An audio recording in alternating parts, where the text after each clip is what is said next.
দেশিটা 120, এটার কেজি হলো 1200। ফুলকপি আছে 120 টাকা পিস। পেঁয়াজ এটা বিক্রি করতেছি 60 টাকা, আর এটা বিক্রি করতেছি 65 টাকা। রসুন 180, 170 এমন বিক্রি হচ্ছে। এটা হলো চায়নাটা, দেশিটা 120।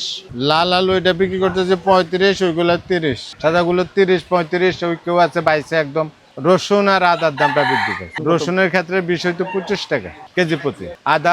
আদাও এমন, আচ্ছা, 15-20 কেজি প্রতি এমন বাড়ছে। বাড়ার কারণটা আমি যা বুঝি, কাঁচামাল এগুলো আমদানি যখন বেশি থাকে তখন বাজার অটোমেটিক কমে যায়, আবার যখন আমদানিটা একটু কম থাকে তখন বাজারটা বাড়তে থাকে। সব ধরনের মাছ আছে, তবে মাছের একটু সংকট, তো মাছ নদীতে একটু মাছ কম, সেই কারণে একটু দাম বেশি আর কি। আমার দোকানে সব নদীর মাছই ভাই। পোয়া আছে 500 টাকা, আচ্ছা, পাবদা 400 টাকা, কোরাল মাছ আছে 900 টাকা, কাতল আছে 400, 450, রুই মাছ আছে মনে করেন 500, 550। এটা হলো 4 কেজির উপরে। ইলিশ আছে 900 গ্রাম 1 কেজি, এটা কেজি 2500, 2400। চিংড়ি এটা ধরেন চাষের চিংড়ি, এটার কেজি হলো 1200। এটা হলো নদীর চিংড়ি, ওটার কেজি 1600। কাঁচামালের বাজারের দামের ওঠানামা যেন নিত্যদিনের চিত্র। আমদানি খরচ, পরিবহন ব্যয় ও সরবরাহ পরিস্থিতির প্রভাবে বিভিন্ন পণ্যের দামে দেখা যাচ্ছে পরিবর্তন। এতে বাড়তি চাপ পড়ছে ব্যবসায়ী থেকে শুরু করে সাধারণ ভোক্তার ওপর। কচু ছড়া আছে 70 টাকা কেজি, টমেটো 140 টাকা কেজি, বরবটি 120, পটল 70, কাঁচামরিচ 240। একদিন পাল্লার 200 টাকা কমে, পাল্লার 200 টাকা বাড়ে, কারণ মরিচের হলো ইন্ডিয়ান এলসি, তো মনে হয় গতকালে কিনে আনছিলাম 800 টাকা পাল্লা, 160 টাকা কেজি। আচ্ছা, কিনে আনছি আমরা 1000 টাকা পাল্লা। তবে মরিচটা কালকে তো এলসি হয় নাই, ওই যে বিশ্ব শুক্রবার বন্ধ থাকে, আগের মরিচই হবে ওখানে আর কি, স্টোরে আর কি। 200 টাকা পাল্লা বেশি, মাল কম। ফুলকপি আছে 120 টাকা পিস, সিম 240। বিক্রি করি 330 কেজি। সোনালি কক, পাকিস্তানি কয়, কাউ সোনালি কয়, এক একজনে এক। খাদ্যের দাম তো বেশি, এক বস্তা খাদ্যের দাম আপনার 2700 টাকা, 2800 টাকা। কমলে মুরগির দাম কিছু কমতে পারে।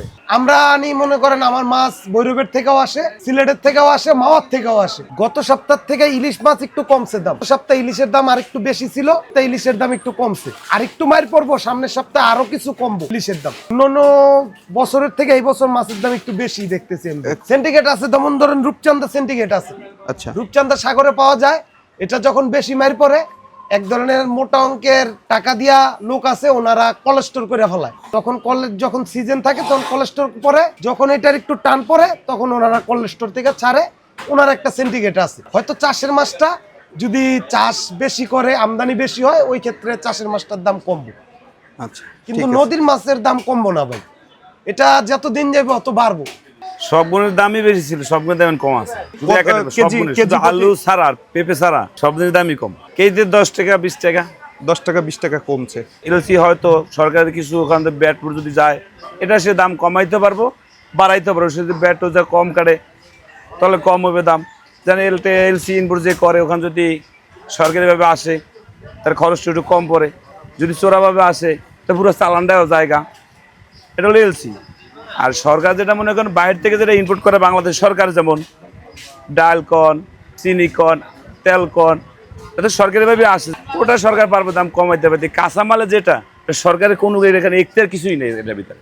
নিত্য প্রয়োজনীয় পণ্য সব সরকার কমাতে পারবে, এটা আমি মানি না। কেন মানি না? পেঁয়াজ হলো কৃষকের হাতে, উনি বিক্রি করবেন না দাম না বাড়লে, এটা কারো কিছু করার নাই। তারপরে যেমন আপনার প্যাকেটজাত পণ্য, এগুলো সরকার ইচ্ছা করলে কমতে বাড়তে করতে পারে, কিন্তু এগুলোর উপরে কাঁচামাল, আপনার কাঁচামরিচ, লাউ, টমেটো, পটল, এগুলো কৃষক উৎপাদন করে কৃষকের হাতে। এগুলো উৎপাদন বেশি হলে দাম কমে যাবে, উৎপাদন কম হলে দাম বাড়বে।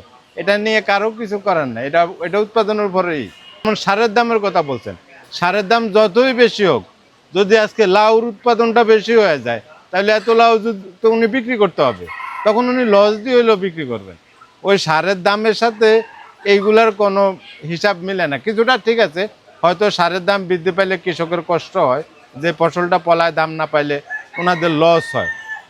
কৃষক তার কৃষি ফলন পলাইতেছে, উনি যাতে করে ওনার ন্যায্য মূল্যটা পান, এবং যিনি ক্রেতা উনি যে যাতে ওনার আয় বৃদ্ধি কইরা ক্রয় করতে পারেন, উভয় দিকটাই খেয়াল রাখতে হবে।